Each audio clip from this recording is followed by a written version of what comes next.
श्रोते हो नमस्कार. आजच्या वृत्तविशेष कार्यक्रमात आपलं स्वागत. उत्तमोत्तम पुस्तकांची मेजवानी असणाऱ्या पुणे पुस्तक महोत्सवाचा काल शुभारंभ झाला. एक आठवडा सुरू राहणाऱ्या या महोत्सवाचं उद्घाटन मुख्यमंत्री देवेंद्र फडणवीस यांनी केलं. आजच्या काळात वाचन संस्कृतीला बळ देणाऱ्या अशा महोत्सवांचं महत्त्व आणि घराघरात वाचनाची गोडी निर्माण व्हावी यासाठी समाजातल्या प्रत्येक घटकाची जबाबदारी याविषयी तज्ज्ञ व्यक्तींनी केलेलं विवेचन आजच्या वृत्तविशेषमध्ये आपण जाणून घेऊयात.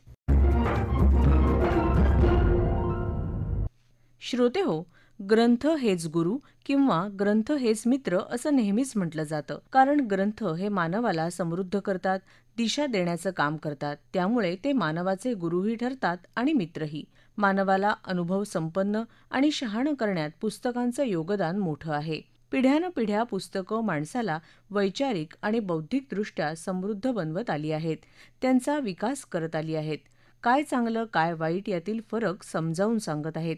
वाचन चळवळीला बळ मिळावं यासाठी देशात जयपूर लिटरेचर फेस्टिवल, नवी दिल्लीतील वर्ल्ड बुक फेअर हे महोत्सव महत्त्वाचे ठरत आहेत. याच पंक्तीत राष्ट्रीय पुस्तक न्यासातर्फे पुण्यात भरवण्यात येत असलेला पुणे पुस्तक महोत्सव एक आहे. 14 ते 22 डिसेंबर दरम्यान 8 दिवस हा महोत्सव सुरू राहणार आहे. मुख्यमंत्री देवेंद्र फडणवीस यांच्या हस्ते या महोत्सवाचं जल्लोषात उद्घाटन करण्यात आलं. यावेळी मुख्यमंत्री देवेंद्र फडणवीस म्हणाले, जोवर समाजात सर्जनशीलता आहे तोवर ग्रंथांना मरण नाही. या देशाने नेहमी ज्ञानाची पूजा केली आहे, ग्रंथांची पूजा केली आहे. आणि म्हणून मला असं वाटतं की आजही जेव्हा तेवढ्याच प्रेमानं ग्रंथांचा मागोवा घेताना, पाठपुरावा करताना आपल्याला नवीन पिढी पाहायला मिळते, त्यावेळी अनेक वेळा निराशावादी प्रश्न जो निर्माण होतो की ग्रंथ जगतील का, मला असं वाटतं त्याचं उत्तर आमची नवीन पिढी देते. त्याचं उत्तर हा पुस्तक महोत्सव देतो. या पुस्तक महोत्सवात येणारे आमचे तरुण देतात, जे या ठिकाणी येऊन पुस्तक विकत घेतात आणि ती पुस्तकं वाचतात. मला असं वाटतं की जोपर्यंत समाजामध्ये सृजनशीलता आहे तोपर्यंत पुस्तकांचं मरण कधीच होऊ शकणार नाही. कारण ती सृजनशीलता ही आपल्याला विचार देते, ती आपल्याला नवाचार देते. ती सृजनशीलता आपल्याला खऱ्या अर्थानं उद्युक्त करते दुसरा विचार ग्रहण करण्याकरता, नवीन विचार ग्रहण करण्याकरता. आणि म्हणूनच अनेक वेळा जेव्हा हा प्रश्न तयार होतो की आता आजच्या डिजिटल जगामध्ये किंवा इन्फॉर्मेशन टेक्नॉलॉजीच्या जगामध्ये आमच्या ग्रंथांचं काय होईल, मला असं वाटतं की त्याचं उत्तरच हे आहे की शेवटी आजही आमची जी ग्रंथ संपदा आहे, आमचे जे विचार आहे, ते विचार हे खऱ्या अर्थानं सृजनशील मनातनंच तयार होतात. आणि म्हणून आर्टिफिशियल इंटेलिजन्स आमच्या विचारांचं संकलन करू शकतं, पण त्याचं सृजन करू शकत नाही. सृजन करण्याकरता ह्युमन इंटेलिजन्सच लागतं, जे आमच्याकडे आहे. आणि म्हणून आमची ग्रंथसंपदा आणि आमचे विचार हे कधीच त्या ठिकाणी संपू शकत नाही. आणि मी तर असं म्हणतो की तंत्रज्ञान हे आपल्याला ज्ञानाकरता नेहमी नवीन दालन उघडून देतं. आज आपल्याकरता एखाद्या भाषेतलं पुस्तक हे अतिशय प्रसिद्ध झाल्यानंतर ते जर वाचायचं असेल तर आपल्या भाषेमध्ये त्याचा अनुवाद होण्याची वाट पाहावी लागायची. आता तंत्रज्ञानाने अशा प्रकारची व्यवस्था उभी केली की आपल्याला ते तात्काळ त्या व्यवस्थेच्या माध्यमातून पाहिजे त्या भाषेमध्ये वाचता येतं. म्हणजे तंत्रज्ञानाने ज्ञान कमी केलेलं नाही, उलट ज्ञानाची दालनं ही आपल्याकरता मोठ्या प्रमाणात उघडलेली आहेत. श्रोते हो, विविध देशातील साहित्य भारतीय भाषात भाषांतरित किंवा भावांतरित व्हावं यासाठी राष्ट्रीय पुस्तक न्यास पुढाकार घेणार असल्याचं न्यासाचे अध्यक्ष मिलिंद मराठे यांनी यावेळी सांगितलं. पुस्तकांच्या दुनियेमध्ये सगळ्यात महत्वाचं जर कोण असेल तर ते आहेत लेखक. आणि त्यामुळे लेखक सन्मान, लेखकांचा सहयोग आणि लेखकांबरोबर काम करणं हे राष्ट्रीय पुस्तक न्यासाचं नेहमीच उद्दिष्ट राहिलं आहे. आणि त्यामुळे या पुस्तक महोत्सवाच्या नंतर महाराष्ट्रामधल्या जवळजवळ 101 लेखकांच्या बरोबर येणाऱ्या काळामध्ये राष्ट्रीय पुस्तक न्यास काम करेल. ही राष्ट्रीय पुस्तक न्यासाची पुढली दिशा आहे. दुसरा महत्वाचा या सगळ्या पुस्तकांच्या दुनियेतला महत्वाचा घटक आहे तो म्हणजे अनुवादक आणि प्रकाशक. खरं म्हणजे लेखकांबरोबर अनुवादक म्हणायला हरकत नाही, पण आज अनुवाद याचंही अत्यंत महत्व आहे. कारण देश विदेशातलं साहित्य भारताच्या विविध राज्यांच्या भाषांमध्ये भाषांतरित किंवा खरा शब्द वापरायचा तर भावांतरित करण्याचं काम हे अनुवादक करत असतात आणि त्यामुळे त्यांच्याही बरोबर राष्ट्रीय पुस्तक न्यास काम करेल. मराठी प्रकाशक की ज्यांची एक मोठी ताकद या महाराष्ट्रामध्ये आहे आणि ज्या पुस्तकांच्या माध्यमातून विचार समाजापर्यंत पोहोचवतो आणि विचार जगाला बदलवण्याची ताकद ठेवतात, याचे जे माध्यम आहेत ते आहेत प्रकाशक. आणि त्यामुळे प्रकाशक लेखक यांच्या बरोबर सुद्धा येणाऱ्या काळामध्ये एक समन्वय बैठक राष्ट्रीय पुस्तक न्यास करू इच्छितोय आणि आम्ही त्या दिशेने पुढे जाऊ. आणि त्यामुळे सकस विविध विषयावरचं संपन्न असं साहित्य निर्माण करणं हे राष्ट्रीय पुस्तक न्यासाचं काम या पुस्तक महोत्सवानंतर सुरू होईल. पुणे पुस्तक महोत्सवात मोठ्या संख्येनं पालक आपल्या मुलांसह आले होते. मुलांसाठी महोत्सवात आयोजित विविध कार्यक्रमांनाही त्यांचा मोठा प्रतिसाद लाभला. त्यामुळे निश्चितच वाचन संस्कृती वाढीला लागेल असं आकाशवाणीशी बोलताना ज्येष्ठ पत्रकार सारंग दर्शने यांनी सांगितलं. पुण्यामध्ये जो राष्ट्रीय पुस्तक महोत्सव भरलाय त्याचं हे यंदा दुसरं वर्ष आहे आणि गेल्या वर्षीच्या तुलनेमध्ये यंदाचा मंडपाचा आकार हा जवळपास तिप्पट झालाय. गेल्या वर्षी या महोत्सवामध्ये 14 कोटी रुपयांची पुस्तकं विकली गेली होती असं म्हणतात. त्यामुळे यंदा तो विक्रम कदाचित मोडला जाईल आणि आणखी जास्त पुस्तकांची विक्री होईल अशी शक्यता आहे.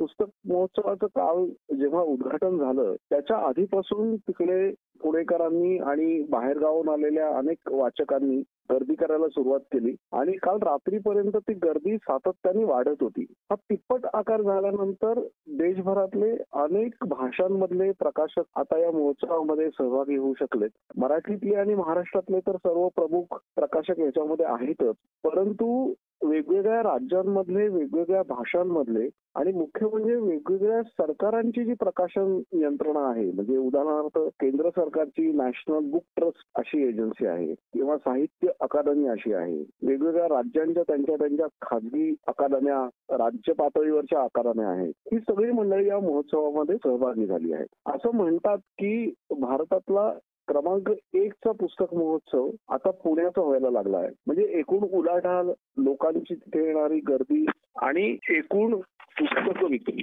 यांची तुलना करून कदाचित हे पहिलं स्थान पुण्याला मिळालं असेल. कालची एक त्यातली विशेष गोष्ट म्हणजे शेकडो वाचक हे आपल्या मुलांना घेऊन तिथे आले होते आणि मुलांवरती हा वाचनाचा संस्कार होणं ही एक फार चांगली आणि पुढच्या मराठीच्या भवितव्याच्या दृष्टीने आश्वासक वाटणारी अशी घटना होती. ही पुणेकर मुलांना घेऊन येण्याची पद्धत कदाचित आयोजकांच्याही लक्षात आली असेल, म्हणून त्यांनी यावर्षी त्या सगळ्या फर्ग्युसन महाविद्यालयाच्या आवारामध्ये मुलांसाठी अनेक उपक्रम आयोजित केलेत आणि ते विशेष स्वागतार्ह अशासाठी आहेत की शब्दक्रीडा असतील किंवा इतर काही खेळ असतील किंवा स्पर्धा असतील तर त्यानिमित्ताने तिथे मुलं येतील आणि त्या मुलांना त्यानिमित्ताने पुस्तकं पाहायला मिळतील. काल तिथे वेगवेगळे जे छोटे मंडप केलेत किंवा छोटी सभागृह, छोटी सभागारं केलीत, तिथे सुद्धा मुलांनी गाणी म्हणायला, कथा सांगायला, कविता वाचायला अशी सुरुवात केली होती. त्यामुळे त्या सगळ्या पूर्ण पुस्तक नगरीवरती उत्साहाचा अंमल होता. या निमित्ताने वेगवेगळे उपक्रम कसे होतात ते मी तुम्हाला सांगतो की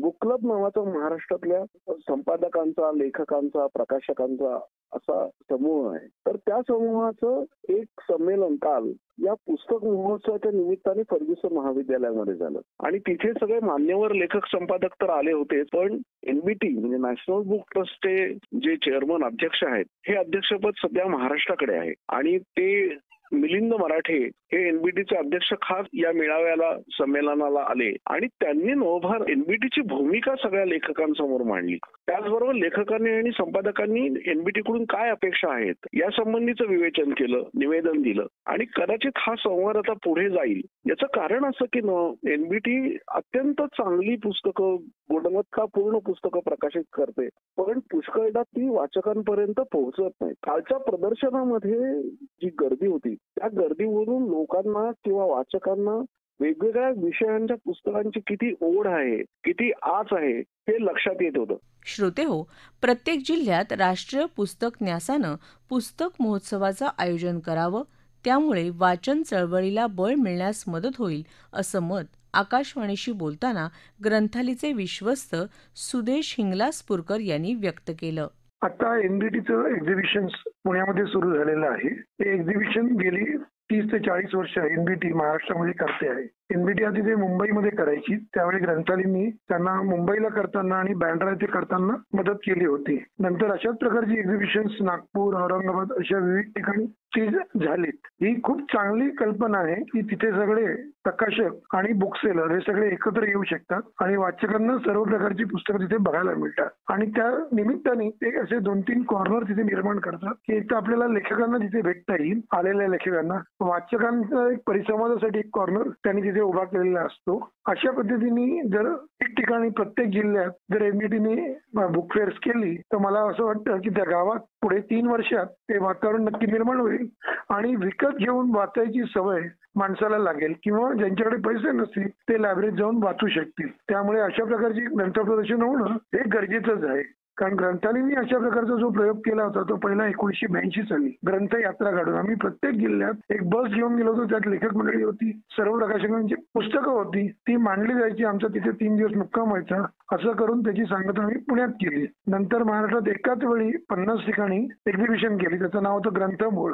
मी मुंबईतनं सगळी मंडळी सर्व प्रकाशकांची पुस्तकं घेऊन महाराष्ट्रातल्या 50 ठिकाणी गेली होती आणि त्यात लेखक मंडळी गेली होती. तर तशा प्रकारची ग्रंथ प्रदर्शन होणं ही मला असं वाटतं खूप चांगली गोष्ट आहे. आणि अशा ग्रंथ प्रदर्शनामध्ये काय होतं, वाचक तिथून पुस्तकं तर खरेदी करतो. समजा त्याला खरेदी करता नाही आलं आणि आवडलं तर तो ग्रंथालयात जाऊन ते पुस्तक मागू शकतो. आणि वाचन ही का गरज आहे तर वाचल्यामुळे माणूस तर प्रकल्प स्वतः होतोच, पण त्याला एक व्यक्त व्हायचं असतं. आयदर त्याच्यावरती एक प्रतिक्रिया द्यायची असते किंवा त्याचं परीक्षण करायचं असतं तर ते त्याला करता येऊ शकतं.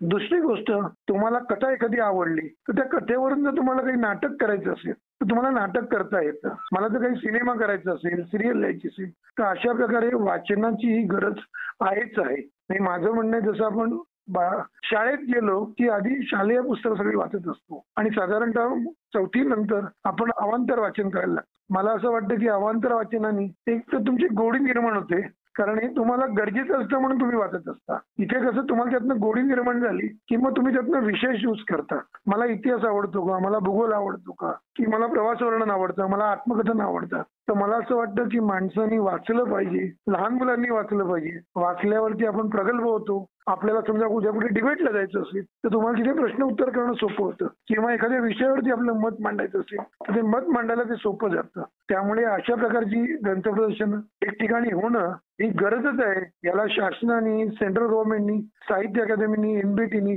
किंवा काही सामाजिक ज्या संस्था आहेत ग्रंथालयासारख्या, मग तिथे साहित्य महामंडळाची 4 संस्था असतील, ग्रंथालयासारखी संस्था असेल, या सगळ्यांनी त्यांना मदत करण्याची गरज आहे.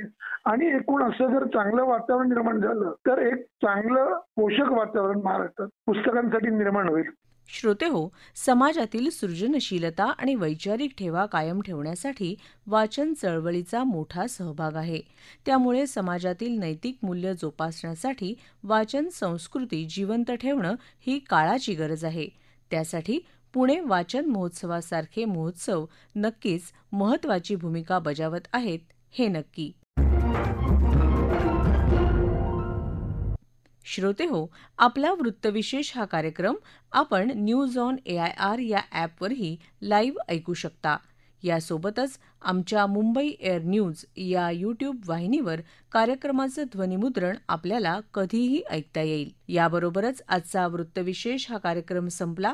हा कार्यक्रम आकाशवाणी मुंबईच्या प्रादेशिक वृत्त विभागानं सादर केला. संपादक आणि सादरकर्त्या सरस्वती कुवळेकर, निर्मिती सहाय्य स्नेहा कांबळे, लेखन आणि समन्वय ज्ञानदेव शेलार आणि निवेदन भक्ती सोनटक्के.